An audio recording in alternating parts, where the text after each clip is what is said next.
There was a special proposal in San Francisco. Nothing hotter than a couple of 40-something-year-old dudes shacking up. I know it kind of started as like a joke, you know, the whole being roommates, moving in together thing. Yeah? I think I'm like ready to commit. Really? Yeah. I got you a little something to make it official. I wasn't sure if I would ever propose to anyone again. I was thinking about maybe buying into his house, but I don't know. You kidding? It's a bad idea. Listen, it was a moment. I got a little carried away. Look, we're working on the house situation. That could happen, that could not happen. Also, if I do get rid of the house, we can rent one, but it would be cool. Hype house for old dudes? Yeah. That's it. That's right? it. That's Tom and Tom's actual midlife crisis. Living together in an apartment. It's literally like screwing everything up, relationships and business. It's moving back in with your loser best friend, doing jack shit for the rest of your life together.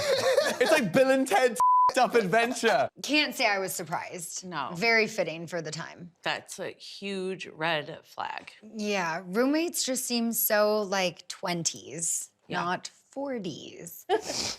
I mean, no, they should. Like, at this point, yeah, bro. The worst just idea ever. back. That's going back. Like, they used to live together in their, like, what, 20s or whatever? How long ago was that? Schwartz wants, you know, babies and a wife and stuff. Like, if he does that, then when are they ever going to grow out of that, like, the dynamic? Staying out all night long together. And, you know, that was a huge part of Katie and Tom's breakup because he was always gone and always with Sandoval. He's like actively trying not to grow. Like, I've never seen anything like this. Who's like, they're like, you know what?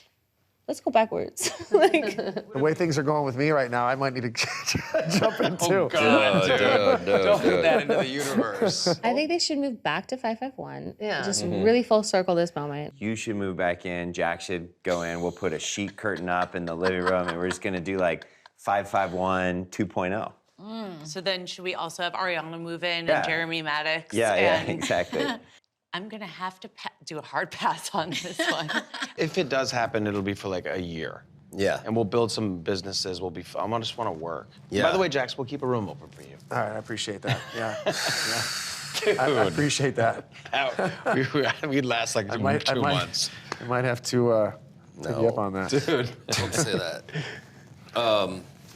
Yeah, I mean, we do a podcast together. We have a lot of different things that we do together. So there might be some other stuff in the works as well. And gone through our hardships, made it through to the end. Dude, chill.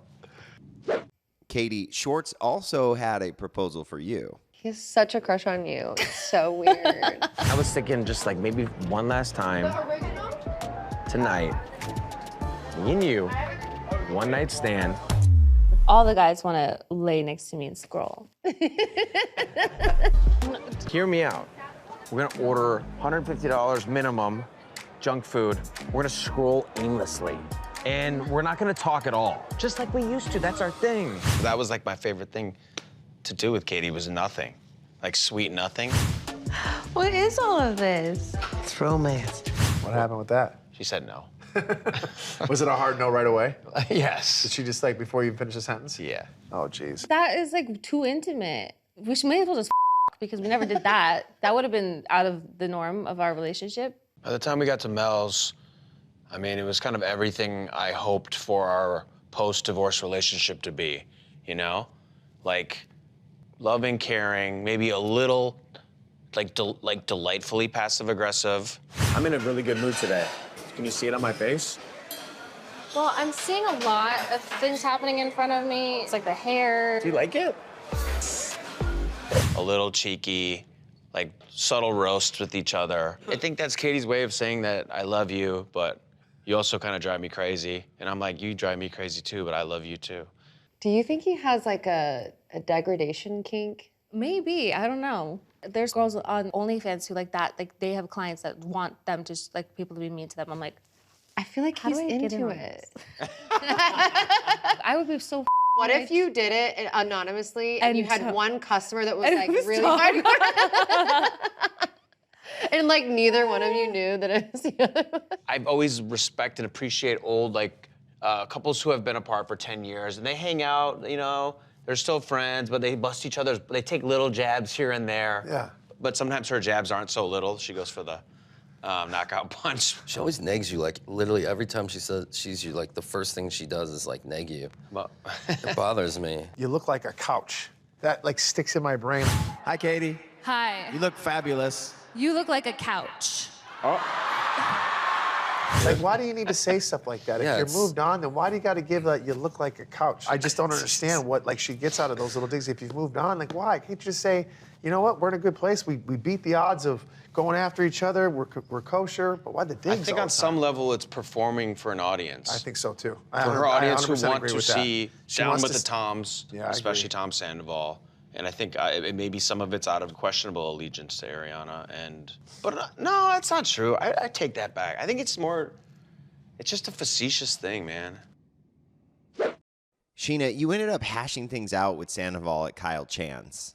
I had a conversation with Kyle Chan that night when I left the party. He kind of calmed me down. I know he talked to Tom after, but the way I went home with that anger inside, and it was a Saturday and I didn't see Tom again until Tuesday, the way I felt for those 3 nights leading up to maybe running into him at Kyle Chan's if he showed up that day, I didn't like the way I was feeling. I was feeling the way I felt March, April, May, and I was just like, this is not healthy for me. And so that day I was just like, we gotta let this go. Can we just agree to never bring up each other's pasts again? We are past it. I have said everything I could possibly want to say to you on my couch back in March, at the reunion. I've even written a song about it. I have nothing else to say to you about the past. Let's just move on. I mean, I would definitely like to just at least be able to move forward where we're not throwing each other's pasts in each other's faces. Yes. I don't hate you. Yes. I don't want anything bad for you. Yes.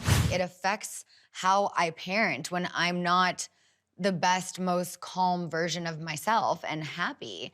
Although I'm not a parent, I can only imagine, because I know what it feels like to be angry and to have that carry over into your home life, whether you're just trying to make dinner or sleep. And then I'm venting to Brock about Right. it, and then Summer hears, and then I get upset, and then I'm crying, and she's Well, it's like, just "Mommy, don't be sad, don't your be whole- sad." your whole and it's just vibe at everything. home. She picks up on that. She is, Of course. for 2.5 years old, she is the most empathetic child. It is insane how much we're I wonder so where she gets that connected, from. you know? She is my daughter. Yeah. But she picks up on that energy, and I, ever since then, have had to be very aware of my emotions when I'm around her because I don't want her to see me sad. I don't want her to feel like she has to cheer me up. She's not even 3 years old. That Not is until not she is her able job. to understand. Totally. Right. No, I get that. So I have just had to figure out ways to deal with things privately away from my kid, but also figure out ways to move on from anger and resentment and So you hatred don't that I've have held to inside of me fake it because when yeah, you're around her. it doesn't serve me. Not healthy. Brock, you hosted a 1920s themed outing. That was fun, honestly. I loved getting dressed up. Everyone did so well getting dressed up for that. James is a 12-year-old hogging papers near the Titanic. Get your fresh right up here. Get right up here. Got the news of the world. I enjoyed that. Everyone else enjoyed it. They were walking around trying to be gangsters, like Playing a part, I think it was perfect for this group too because we're so over talking about the same thing. We all know what we did. Everyone knows what they did to someone over. But like, let's take a break and have some fun for a sec. Yeah, let's go back to having fun. And like, didn't Schwartz ask Katie to cuddle like that night? Like, that turned him on. Those outfits was like turning him on. Like he liked to at least. He liked playing role. Katie, role you want to play. like keep it going with the role play at the hotel? If you were living in 1920s Prohibition, what would your job and your role be? I'm cutting somebody. Like I'm in a group. You're what?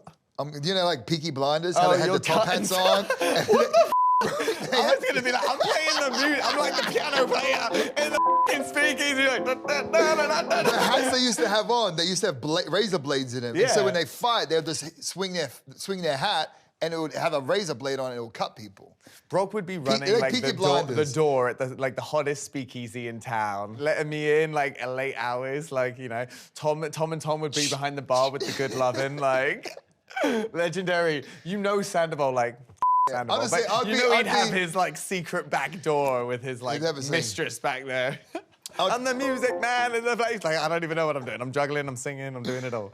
History repeats, right? And I swear, like, it will happen, like, again at some point. And there'll be, like, secret clubs and speakeasies. DJs will have to go underground. Like, catch a JK set in, like, Berlin on the fucking pro. Underground? Mad Max. The Mad Max DJ speakeasy. set. Where's the breast milk? Where's the breast milk?